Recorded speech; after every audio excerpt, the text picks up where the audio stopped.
नमस्कार, मी सोनाली. दिवाळी फराळच्या या सिरीजमध्ये मी तुम्हा सगळ्यांचं पुन्हा एकदा खूप खूप खूप स्वागत करते. तर आज आपण बघणार आहोत खमंग खुसखुशीत भाजणीची चकली. अगदी ते मी तुम्हाला खमंग भाजणी कशी भाजायची याची अगदी डिटेलमध्ये रेसिपी शेअर केली आहे. यासोबत याचं वाटी आणि वजनी दोन्ही प्रमाण सांगितले आहे. सोबत खमंग भाजणी कशी भाजायची, त्याची परफेक्ट उकड कशी काढायची, ती मळायची कशी आणि सोऱ्यामध्ये पीठ कसं भरायचं म्हणजे आपली गोल गरगरीत चकली पडेल. सोबत अगदी कमी तेलकट होईल आणि आतून खुसखुशीत आणि पोकळ अशी आपली परफेक्ट चकली कशी बनवता येईल याच्यासाठी मी खूप छोट्या छोट्या टिप्स सांगितल्या आहेत. त्यामुळे व्हिडिओ शेवटपर्यंत अवश्य बघा. रेसिपी आवडली तर व्हिडिओला एक लाईक नक्की करा आणि चॅनलवर नवीन असाल तर चॅनलला सबस्क्राईब करायला विसरू नका. चला तर रेसिपीला सुरुवात करू. सर्दीमुळे आवाज थोडा वेगळा होतोय, समजून घ्या. प्रथम आपण खमंग भाजणी बनवण्यासाठी कोणते साहित्य लागतं ते पाहूयात. इथे मी तुम्हाला वजनी आणि वाटी दोन्ही प्रमाण सांगणार आहे. तर प्रथम आपण तांदूळ मोजून घेऊयात. तर तांदूळ कोणता निवडायचा, तांदूळ तुम्ही कोणताही वापरू शकता. रेशनचा किंवा उकडीचा किंवा इडलीचा तांदूळ सुद्धा तुम्ही वापरू शकता. फक्त इंद्रायणी तांदूळ वापरायचा नाही, तो जास्त चिकट असतो. तर इथं मी घेतला आहे 1 किलो रेशनचा तांदूळ. तो स्वच्छ निवडून त्याला मी 3 ते 4 पाण्याने स्वच्छ धुवून घेतलेला आहे आणि रात्रभर फॅन खाली मी एका कॉटनच्या रुमालावरती सुकवून घेतलेला आहे. तो चांगला सुकलेला आहे आणि मग मी त्याचं वजन करत आहेत. सगळ्या डाळी धुण्यापेक्षा तुम्ही फक्त तांदूळ धुवून घेतला तरीही चालेल. डाळी फक्त ओल्या कपड्याने तुम्ही पुसून घ्या. परफेक्ट चकलीची भाजणी होते, काही चवीमध्ये फरक पडत नाही. आता ते झालं वजनी प्रमाण. आता वाटीचं प्रमाण कसं घ्यायचं, तर 1 किलो तांदूळ मोजून आणला की आपण काय करायचं, असं सम आकाराच्या 4 वाट्या घ्यायच्या आणि त्यामध्ये हा सगळा तांदूळ आपण काढून घ्यायचा आहे. ते जे मी तुम्हाला प्रमाण सांगत आहे ना, त्या प्रमाणात अगदी 2 किलो आपलं भाजणीचं पीठ बनवून तयार होतं. अगदी मनसोक्त तुम्ही चकली खाऊ शकता. कितीही चकली खाल्ली तर कमीच पडेल अशी ही खमंग भाजणीची चकली होते. त्यामुळे नक्की या दिवाळीला ही चकली बनवून खा. तर ह्या बघा, मी 4 वाट्या भरून घेतलेल्या आहेत सम आकारात. तर इथं मी 4 वाट्या घेतल्या आहेत. बरोबर 1 किलो तांदूळ आपला भरलेला आहे. तर आता काय करायचं, पुढची प्रोसेस पाहू. तर आता आपण घेतली आहे 2 वाटे हरभरा डाळ. यामुळे चकली आपली खमंग होण्यास मदत होते. तर बघा, 4 वाटी तांदळाच्या निमित्त मी 2 वाटी हरभरा डाळ घेतली आहे. वजनाने ती बरोबर अर्धा किलो भरलीच पाहिजे. तर तुम्ही पाहू शकता, तर बरोबर अर्धा किलो भरलेली आहे. तांदूळ 1 किलो, हरभरा डाळ अर्धा किलो, अर्ध्या प्रमाणात आपल्याला घ्यायची आहे. आता त्याच वाटीने आपण सगळं साहित्य मोजून घेऊयात. तर हे बघा, आपल्याला 1 वाटी मूग डाळ घ्यायची आहे. यामुळे खुसखुशीतपणा चकलीला खूप छान येतो, त्यामुळे अवश्य 1 वाटी घ्या. तर बघा, वजनाने ही बरोबर पावशेर भरलेली आहे, म्हणजे 250 ग्रॅम भरलेली आहे. तर 1 वाटी आपल्याला मूग डाळ घ्यायची आहे. उडीद डाळ घेतलेली आहे इथे मी अर्धी वाटी. यामुळे खमंगपणा, कुरकुरीतपणा आणि चिकटपणा चकलीला खूप छान येतो. तर बघा, वजनाने ही 125 ग्रॅम आहे आणि वाटीचं प्रमाण म्हणाल तर ही अर्धी वाटी आपली उडीद डाळ भरते. आता आपण मोजून घेऊयात पोहे. तर पोहे हे वजनाने हलके असतात, त्यामुळे इथं मी 1 वाटी पोहे घेतले आहेत. तर वजनाने हे 100 ग्रॅम आहेत. यामुळे कुरकुरीतपणा चकलीला खूप छान येतो, त्यामुळे अवश्य 1 वाटी पोहे आपले इथं वापरायचे आहेत कुरकुरीतपणा चकलीला येण्यासाठी. तर आता ते आपण काढून घेऊयात आणि आता आपण मोजून घेऊयात साबुदाणा. तर साबुदाण्यामुळे आपल्या चकलीला चिकटपणा आणि कुरकुरीतपणा खूप छान येतो. त्यामुळे इथे मी 50 ग्रॅम साबुदाणा वापरलेला आहे. साबुदाणा वजनाने जड असतो, त्यामुळे तो बरोबर पाव वाटी भरलेला आहे. तर आपण तो एका भांड्यात काढून घेऊयात. आता आपण मोजून घेऊयात धने. अर्धी पाव वाटी तर मी धने घेतले आहेत. खूप छान टेस्ट येते भाजणीला, नक्की वापरा. तर वजनाने हे 10 ग्रॅम भरतात. तर जिरं घेतलं आहे 5 ग्रॅम. मोठे 2 चमचे इथं मी जिरं घेतलेलं आहे आणि ते सुद्धा आपण काढून घेऊयात. आणि 1 चमचा ओवा घ्यायचा आहे. ओवा चकलीमध्ये पण टाकतात, असा टाकल्यावर खूप छान टेस्ट येते. नक्की टाकून बघा एकदा. मी अजून एकदा तुम्हाला वजनी आणि वाटी प्रमाण दोन्ही सांगते. तर इथं मी घेतला आहे 1 किलो तांदूळ, अर्धा किलो हरभरा डाळ, 250 ग्रॅम इथं मी मूग डाळ घेतली आहे पावशेर आणि 100 ग्रॅम इथं मी पोहे घेतले आहेत. 125 ग्रॅम इथं मी उडीद डाळ घेतलेली आहे आणि 50 ग्रॅम इथं मी साबुदाणा घेतलेला आहे आणि 10 ग्रॅम इथं मी धने घेतले आहेत. 5 ग्रॅम इथं मी जिरं घेतलेलं आहे आणि 3 ग्रॅम इथं मी ओवा घेतलेला आहे. हे झालं वजनी प्रमाण. आता वाटी प्रमाण पाहूया. 4 वाटी तांदूळ, 2 वाट्या हरभरा डाळ घेतलेली आहे, 1 वाटी मूग डाळ घेतलेली आहे, 1 वाटी पोहे घेतलेले आहेत इथे मी, अर्धी वाटी तर मी उडीद डाळ घेतलेली आहे, पाव वाटी ते मी साबुदाणा घेतलेला आहे, अर्धी पाव वाटी धने, 2 चमचे जिरे आणि 1 चमचा मी ते ओवा घेतलेला आहे। तर इथं जे आपण साहित्य घेतलं आहे त्यामुळे अगदी परफेक्ट 2 किलो भाजणीचं पीठ बनून तयार होतं। 1 किलो तांदूळ आहेत, त्याच प्रमाणात इथे जे बाकीचे जिन्नस आहेत ते बरोबर 1 किलो भरतात, म्हणजे आपली 2 किलो भाजणीचं पीठ बनून तयार होतं। पुढे पाहूयात आपण। तर बघा, गॅसवरती अशी मी जाड बुडाची कढई ठेवून घेतली आहे, अशी खोलगट असलेली। आणि आता आपण प्रथम तांदूळ भाजून घेऊयात। तर सगळे तांदूळ एकदम भाजायचे नाहीत, 2 बॅचेसमध्ये आपण हे तांदूळ कुरकुरीत भाजून घ्यायचे आहेत। तर या पद्धतीने सतत हलवत मीडियम गॅसवरती हे तांदूळ आपल्याला भाजून घ्यायचे आहेत। 4 मिनिटं लागतात पहिली बॅच भाजण्यासाठी। तर हे बघा, असं मी तांदूळ भाजून घेतले आहेत हलके फुलके होईपर्यंत। एखादा तांदूळ खाऊन बघायचा आणि कुरकुरीत लागला की समजायचं आपला परफेक्ट असा तांदूळ भाजलेला आहे। त्याला आपण एका सुती कपड्यावरती अंथरून त्याला पसरून घ्यायचा आहे, म्हणजे तो घामेजला जात नाही। तर याच पद्धतीने मी दुसरी देखील बॅच भाजून घेतलेली आहे आणि सुती कपड्यावर काढून घेतली आहे। आता आपण हरभरा डाळ भाजून घेऊयात। हरभरा डाळ जरा जाड असते त्यामुळे त्याला खूप उशीर लागतो, अगदी 7 ते 8 मिनिटं लागतात डाळ चांगली भाजून घेण्यासाठी।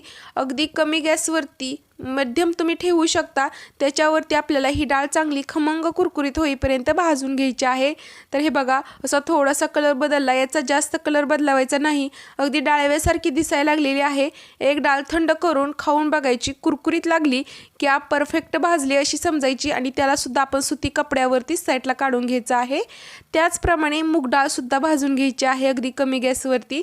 ही डाळ लगेच भाजली जाते कारण की आकाराने लहान असते, त्यामुळे आपण याला सतत हलवत भाजून घ्यायची आहे। तर पाहू शकता आता पिवळी दिसत आहे, भाजल्यानंतर थोडीशी पांढरसर अशी दिसते। आता याला सुद्धा आपण खाऊन बघायचं, कुरकुरीत लागली की काढून सुती कपड्यावर पसरून घ्यायची। पसरून घ्यायच्या सगळ्या डाळी, म्हणजे घामेजत नाहीत आणि आपली परफेक्ट अशी भाजणीची चकली बनवून होते। तर हे बघा, याचप्रमाणे उडीद डाळ सुद्धा आपल्याला चांगली भाजून घ्यायची आहे खमंग होईपर्यंत। तर आपली उडीद डाळ सुद्धा भाजून झालेली आहे। आता त्याला सुद्धा आपण एका कापडावरती काढून घेऊयात। आता आपण भाजून घेऊयात पोहे। पोहे लगेच भाजले जातात कारण की ते हलके असतात, तर त्याला सतत हलवत आपण याला कुरकुरीत होईपर्यंत भाजून घ्यायचं आहे। तर हे बघा, असे आकसल्यासारखे झाले आहेत आणि भाजलेत बघा, असे कुरकुरीत असे चुरा होत आहेत, ते समजायचं भाजलेले आहेत। आपण याला सुद्धा डाळीसोबत एका कापडावरती काढून घेऊयात। साबुदाणा आता आपण भाजून घेऊयात। साबुदाणा सुद्धा चांगला फुलेपर्यंत भाजून घ्यायचा आहे, हलकासा थोडासा जाड दिसतो तेव्हा समजायचं साबुदाणा अगदी परफेक्ट असा भाजलेला आहे। तर साबुदाणा भाजलेला आहे, आपण कापडावरती काढून घेऊयात। आता धने आपण भाजून घेऊयात। गॅसची फ्लेम आपल्याला स्लोच ठेवायची आहे। धने 1-2 मिनिटासाठी भाजून घ्यायचे आणि मग आपण गॅस बंद करून टाकायचा आणि मग त्यामध्ये टाकून घ्यायचं जिरे आणि ओवा, कारण की कढई आपली खूप तापलेली आहे त्यामुळे हे यावरतीच भाजले जातात। तर हे बघा, मस्त आपलं धन जिरं ओवा भाजून झालेला आहे आणि मी असं बघा, तुम्ही पाहू शकता, मी असं कापडावरती काढून घेतलेलं आहे, म्हणजे त्याला जास्त असं घामेजणार नाहीत आणि मस्त अशी आपली भाजणीचं पीठ 2 ते 3 महिने आरामात टिकेल। अगदी परफेक्ट भाजणीचं पीठ झालेलं आहे। तर आपण हे थंड करून घेतलं आणि एका परातीमध्ये काढून घेऊयात। तुम्ही पाहू शकता, मस्त असे मी थंड करून हे सगळं जिन्नस एका परातीत काढून घेतलेले आहेत आणि हे बघा, अशी मस्त आपली खमंग भाजणी झालेली आहे। आता लाईट गेल्यामुळे मी बाहेर शूट केलं आहे हे थोडंसं जरा। तर याला आपण आता एका गिरणीतून दळून आणायचं।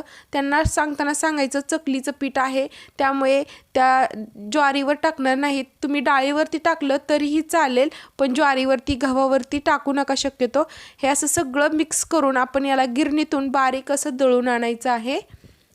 तर हे बघा, मी बारीक असं गिरणीतून दळून आणलेलं आहे, अगदी भाकरीच्या पिठासारखं आपलं हे दळून दिलेलं आहे। तर हे पीठ एअरटाईट डब्यामध्ये 2 ते 3 महिने आरामात टिकतं, जेव्हा पाहिजे तेव्हा तुम्ही चकली बनवून खाऊ शकता। तर आता आपण चकली बनवण्यासाठी पीठ कसं मोजून घ्यायचं वाटीने ते पाहूयात, सोबत वजनी प्रमाण सुद्धा सांगणार आहे। तर पीठ भरताना या पद्धतीने भरायचं आहे। 1 चमचा झालं की असं हाताने थोडंसं प्रेस करायचं, हलकं पीठ भरायचं नाही। जर तुम्ही हलकं पीठ भरलं तर तुमचा पाण्याचा अंदाज चुकू शकतो। तर हे बघा, इथे आपल्याला घ्यायचं आहे 4 वाट्या पीठ घ्यायचं आहे, ते वजनाने बरोबर अर्धा किलो पीठ भरतं। तर 2 वाट्या, इथे मी 3री वाटी टाकलेली आहे आणि ही 4थी वाटी। जरीही तुम्हाला वजनी प्रमाण माहीत असलं तर हे अर्धा किलो पीठ आहे, तरीसुद्धा तुम्ही जे वजनी प्रमाणात पीठ आणलेलं आहे ते वाटीच्या साहाय्याने एकदा मोजून घ्यायचं, म्हणजे आपल्याला पाण्याचा परफेक्ट अंदाज कळतो. जर अर्धा किलो पीठ असेल तर इथे 4 वाट्या पीठ भरतं, तर त्याच वाटीने ते आपल्याला 3 वाट्या पाणी टाकायचं आहे. तर हे बघा, मी गॅसवरती उकळ काढण्यासाठी अशी एक कढई ठेवली आहे आणि त्यामध्ये पाणी टाकून घेते गरम होण्यासाठी. तर 4 वाट्या भाजणीच्या पिठासाठी तर मी 3 वाट्या पाणी टाकलेलं आहे, अगदी परफेक्ट प्रमाण आहे. तर आता टाकून घेऊयात तेल. 4 कप आपलं भाजणीचं पीठ होतं, त्यासाठी 1 चमचा, म्हणजे असे 4 छोटे पोहे खायचे चमचे असतात ना, ते 4 चमचे तर मी तेल टाकून घेतलेलं आहे. तेलाचं मोहन अगदी परफेक्ट टाका, नाहीतर तुमची चकली तेलात विरघळू शकते किंवा मऊ पडू शकते. पाव चमचा हळद टाकली आहे आणि चवीनुसार मीठ, आणि 4 चमचे इथे मी पांढरे तीळ टाकून घेतले आहेत. तीळ तुमच्या आवडीनुसार कमी जास्त करू शकता. सोबत टाकायचे आहे आपल्याला मिरची पावडर. तिखटसुद्धा तुम्ही तुमच्या आवडीनुसार कमी जास्त करू शकता. इथं मी 3 चमचे मिरची पावडर टाकलेली आहे. सोबत अर्धा चमचा ओवा टाकलेला आहे. भाजणीचं पीठ दळताना सुद्धा मी ओवा टाकलेला आहे आणि आत्तासुद्धा अर्धा चमचा टाकते, खूप छान टेस्ट येते. सगळ्यात महत्त्वाचं अर्धा चमचा हिंग टाकायचं, खूप छान टेस्ट येते, नक्की टाकून बघा. जर तुम्हाला हे सगळं साहित्य टाकायचं नसेल तर तुम्ही पाण्यामध्ये 4 चमचे तेल टाकून तुम्ही यामध्ये चकली रेडीमेड मसाला असतो तो पुडी अख्खी टाकली तरीही चालेल. अर्धा किलोसाठी 50 ग्रॅम चकली मसाला लागतो. तर या पाण्याला उकळी आली आहे. आता आपण गॅस कमी करूयात आणि जे भाजणीचं पीठ घेतलेलं आहे ते थोडं थोडं टाकून असं याला हटून घ्यायचं आहे. तुम्ही पाहू शकता, एका हाताने टाकायचं, एका हाताने मिक्स करायचं. याच्या गाठी बनल्या तरीही काही प्रॉब्लेम येत नाही, कारण नंतर आपण याला मळूनच घेणार आहोत. त्यामुळे याला असं मिक्स करत करत आपल्याला हलवत घ्यायचं आहे सगळं. तर हे बघा, मी गॅस बंद केलेला आहे आता आणि ह्याला फक्त मिक्स करून घेते. तर हे बघा, मिक्स करून झालेलं आहे चांगल्या पद्धतीने. सगळं पीठ एकच जागी करून आपण यावरती झाकण ठेवून याला फक्त 15 मिनटं आपल्याला उकड काढून घ्यायची आहे. याच्यापेक्षा जास्त वेळ तुम्ही उकडायला ठेवलं पीठ तर तुमची चकली जास्त तेल शोषून घेते आणि मऊ पडू शकते. तर हे बघा, 15 मिनटं झालेले आहेत. आपण झाकण काढून घेऊयात आणि हे सगळं एका मोठ्या परातीमध्ये काढून घेऊयात. तर ही गरम उकड असते. 15 ते 20 मिनटं आपल्याला ही ठेवायची आहे, जास्त वेळ ठेवायची नाही. तर आता काय करायचं, पेला किंवा ग्लासच्या साह्याने तुम्ही अशी याला चुरून घ्यायची, अगोदर थोडीशी मऊ करून घ्यायची, कारण की ही गरम असते ना त्यामुळे. तर हे बघा, मी थोडंसं मऊ करून घेतलेली आहे, थोडीशी कोमट झालेली आहे आता ही उकड. आता याला आपण हाताच्या साह्याने मळून घेऊयात. जर तुम्हाला थोडंसं पाण्याची गरज वाटत असेल तर तुम्ही गरम पाणी अर्धा कप घेऊन वापरू शकता, थोडं लागेल तसं. पण शक्यतो नाही लागत, मला तर लागलं नाही. तुम्हाला लागलेच तर भाजणीच्या पिठावरून सगळं बदलू शकतं पाण्याचं प्रमाण. त्यामुळे तुम्ही काय करा, अर्धा कप कोमट पाणी करून घ्या आणि हात लावत लावत असं मऊसूद असं पीठ मळून घ्यायचं आहे. तुम्ही पाहू शकता, असं मऊसूद आपल्याला पीठ मळून घ्यायचं आहे 4 ते 5 मिनटं. आता लगेच आपण चकल्या करण्यासाठी घ्यायच्या आहेत, जास्त वेळ ठेवायचं नाही. तर हे बघा, यातला थोडासा पोर्शन घ्यायचा आणि याला चांगलं मळून घ्यायचं अजून 1 ते 2 मिनटं, म्हणजे मऊ करून घ्यायचा, म्हणजे आपली चकलीची तार तुटत नाही. तर या पद्धतीने तुम्ही पाहू शकता, मी याला 2 ते 3 मिनटं मळून घेतलेलं आहे चांगलं. आणि आता सोऱ्या कसा भरायचा ते सुद्धा मी तुम्हाला सांगते. अगदी मऊ असं आपलं पीठ झालेलं आहे. तर हे बघा, असा सोऱ्या घेतलेला आहे, त्याला मी खाली चकलीची प्लेट लावून घेतली आहे, आतून तेलाने ग्रीस केलेलं आहे आणि असं आपलं हे चकलीचं पीठ भरायचं. यामध्ये एअर किंवा पोकळी अशी ठेवायची नाही, असं चांगलं दाबून पीठ भरायचं, म्हणजे आपली चकली करताना अधेमध्ये वेडा तुटत नाही. आणि वरून असं लावून घ्यायचं याचं टोपण, तर मस्त अशी काटेरी चकली पडते या पद्धतीने केल्यानंतर. हे जो बाण आहे ना ते या बाणाच्या समोर आणायचा. या सोऱ्यासाठी असं करावं लागतं. तुमच्याकडे जो आहे त्याने तुम्ही पाडू शकता. आणि हे बघा, असं मी 4 प्लेटा घेतल्या आहेत, म्हणजे अगदी सम आकारात आपल्या चकल्या पडतील. पहिलं टोक असं चकलीचं जाम करून घ्यायचं आणि अगदी जवळजवळ असे वेडे घ्यायचे आहेत आपल्याला. जास्त अंतरावरती घेतले तर नंतर चकली तळताना ते सुटतात. तर हे बघा, या पद्धतीने. आणि काय करायचं, हे जे शेवटचं टोक आहे ते दाबून घ्यायचं, म्हणजे प्रथम टोक आपण केलेलं आहे ते दाबून घ्यायचं, म्हणजे आपली गोल गरगरीत अशी चकली बनून तयार होते. दुसरीसुद्धा मी तुम्हाला पाडून दाखवते या पद्धतीने. बघा, अगदी जवळजवळ असे वेळे घ्यायचे आहेत आपल्याला. अगदी मस्त काटेरी अशी चकली आपली बनून तयार होते. या पद्धतीने केल्यानंतर. तर हे सुद्धा टोक आपल्याला लावून घ्यायचं आहे आणि याच प्रकारात सगळ्या चकल्या मी पाडून घेणार आहेत. तर हे बघा मी चारही चकल्या पाडून घेतल्या आहेत, एकसारख्या आकारावरती दिसत आहेत. तर आता आपण याला तळून घेऊयात. तेल कसं गरम पाहिजे ते पाहायचं. तर हे बघा चकलीचंच असं सोऱ्यातलं एक काढून टाकायचं म्हणजे परफेक्ट तेलाचा अंदाज कळतो. तर हे बघा लगेच वरती आलं पण जास्त करपला नाही, म्हणजे आपलं परफेक्ट असं तेल गरम झालेलं आहे. आता आपण चकल्या टाकूयात. या पद्धतीने चकली टाकून घ्यायची आहे आपल्याला, सावकाश टाकायची, नाहीतर तुम्ही झाऱ्यावरती घेऊन सुद्धा टाकू शकता नवीन करत असाल तर. तर इथं जेवढ्या तेलात बसते तेवढ्या चकल्या मी टाकून घेतल्या. तर याला 1 ते 2 मिनटं अजिबात हात लावायचा नाही, कारण की चकली मऊ असते. 1 ते 2 मिनटं झाल्यानंतर अशी आपण याला पलटी करून घ्यायची आहे 1 मिनिटानंतर. बघा किती बुडबुडे आहेत आणि तुम्हाला तळल्यानंतर मी चकली दाखवते. तर हे बघा या पद्धतीने आपण 1-1 मिनिटाला अशी अलटी पलटी करायची आहे. दोन्ही रंगाने एकसारख्या भाजल्या जातात, म्हणजे तुम्ही पाहू शकता मस्त कुरकुरीत चकली होते. थोडेसे बुडबुडे कमी आलेले आहेत तेलामध्ये, पाहू शकता तुम्ही. आता ही चकली तळण्यासाठी मला 3 ते 4 मिनिटं लागलेले आहेत. तुम्ही नक्की थोडा पेशंट ठेवा, खूप छान चकली तळून होते. आणि अशी झाऱ्यावरती आपण हिला काढून घेऊयात. बघा पूर्ण बुडबुडे कमी झालेले आहेत आणि तेल पूर्ण राहतच नाही, पण तरी पण पूर्ण तेल नितळून आपण याला एका प्लेटमध्ये काढून घेऊयात. तर मस्त अशी खमंग कुरकुरीत आपली चकली बनून तयार होते. याच पद्धतीने मी सगळ्या चकल्या बनवून घेतल्या आहेत. अगदी कुरकुरीत आणि खुसखुशीत अशा झालेल्या आहेत. मी तुम्हाला तोडून सुद्धा दाखवते. तर हे बघा मस्त अशी चकली झालेली आहे. तुम्ही तेल पाहू शकता, अजिबात हाताला तेल लागत नाही. काटेरी आपली चकली बनवून तयार झालेली आहे. आणि तुम्हाला मी याची पोकळी सुद्धा दाखवते. अशी चकली झाली की नाही अगदी परफेक्ट चकली झाली आहे असं समजावं. तर हे बघा आतून पोकळी अशी बघा तुम्ही पाहू शकता, जवळून दाखवते. अगदी खुसखुशीत अशी आपली चकली बनून झालेली आहे आणि सहजच तुटते आहे अशी आपली चकली बनलेली आहे. तुम्ही पण या दिवाळीला ही चकली नक्की ट्राय करून बघा, खूप छान होते. भाजणी अगदी परफेक्ट प्रमाणात, वजनी आणि वाटी प्रमाण सांगितलं आहे. अगदी डिटेलमध्ये तुम्हाला मी रेसिपी शेअर केली आहे.